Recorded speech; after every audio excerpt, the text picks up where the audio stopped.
Never quitting because, again, it was this thing that just had to come out of me. So it was never something that I had to put on. It was never something that I was like, I have to do this. It was like, it just has to come out. You know, it's there. So it's just whether or not I allowed it to be the channel. But the thought of it being hard, absolutely. I just got my first draft back of my book, and it's all my edits from my editor. And I wrote the book maybe 2 years ago, and I'm looking at it from who I am now as an evolved being, and I've grown so much. I'm like, oh my God, I want to change everything. I want to change everything, because I've learned so much and so much has shifted, and I'm reading it, but I can't change it. It's that thing of surrendering to the art and surrendering to what came through and trusting that it's enough and trusting that it's going to hit whoever it hits, even if it's one person, So the quitting and that thought of the fear, it comes in when I'm out of alignment with Source. If I'm in alignment with Source, then it's like, oh, right, I trust that it came through for a reason, whatever reason that is. I'm surrendering, I'm like letting go, my ego's not attached. When my ego's attached, my ego just wants to look good. So, of course it's in fear. It's like, oh, are you sure you want to put that out? What if you get a bad review? What if this happens? What, go on down a deep rabbit hole with that forever. But what's in that book could change one person's life, which could go on to change thousands of lives. Like, I always think, so someone like MLK, right? Nelson Mandela, like we were just talking about. One book that they could have read when they were young could have shifted everything about how they existed in the world, and look what they created, right? So those are perfect examples. We all know who they are. They've both created these incredible movements underneath them as their legacy, and it could have been one conversation, one book, one enlightening thing that they heard, one song. So what's that one thing within you that could shift one person, that could shift the world?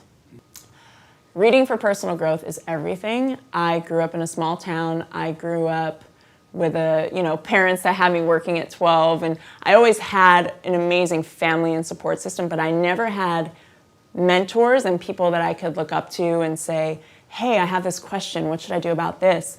And I found books at a young age. I found Tony Robbins at 8, and I found his books on tape through my mom, and that changed my life. Tony was my first mentor. I've still never actually met him. I've gone to a lot of his events, but that created a rabbit hole for other books, because I was like, man, reading his book is like sitting and having coffee with him for 6 hours and getting all of his best information. Then I found another book of a guy that he mentioned in there, and that led me to another one. And I think now I've read over 1,000-something books, and I continue to read a book a week, because books to me are just endless sources of wisdom. Even if there's only one thing in there that I take away and actually use in my life, I have grown and expanded what's possible for me because I have someone else's wisdom and perspective in my life. And I think it shows a sense of humility as well, because if we're constantly curious, it's also the sense of I don't know everything. And I think that's a really important trait to have, because I have a lot of friends who know a lot. I have a lot of family members who know a lot and are really smart, they're geniuses, but their knowing gets in their way. They kind of get stuck in what they know because they're not curious to what they don't know. So reading just kind of instills this endless curiosity, this endless sense of wonder for the world, this endless sense of there's got to be something else. And that curiosity is a gift, and it's so fun. And I think it's anyone who says that they want to live an incredible life or a life of happiness or greatness, or they want to leave a legacy, read. Because there's thousands of people who have already done that. And we can get their knowledge and their wisdom in a day or a week or a month, however long it takes you to read a book. And it's free. You can go to the library and get it, which is like, that's magical. 18, I would say, be you and don't worry what the world thinks. Because I think at that age especially, I was in between, that young adolescence and then adulthood. I was trying to figure out who I was and what I wanted, and the world was so loud in my ears, and I was in the music industry, so I was taking all that in and felt like I had to fit in, and I totally wasn't being myself. Totally wasn't being myself.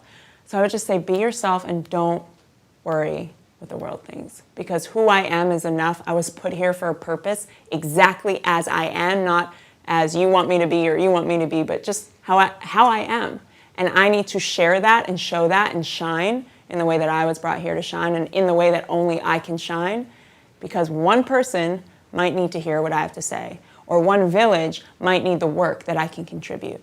So just be me. Thank you for watching A Wise Way.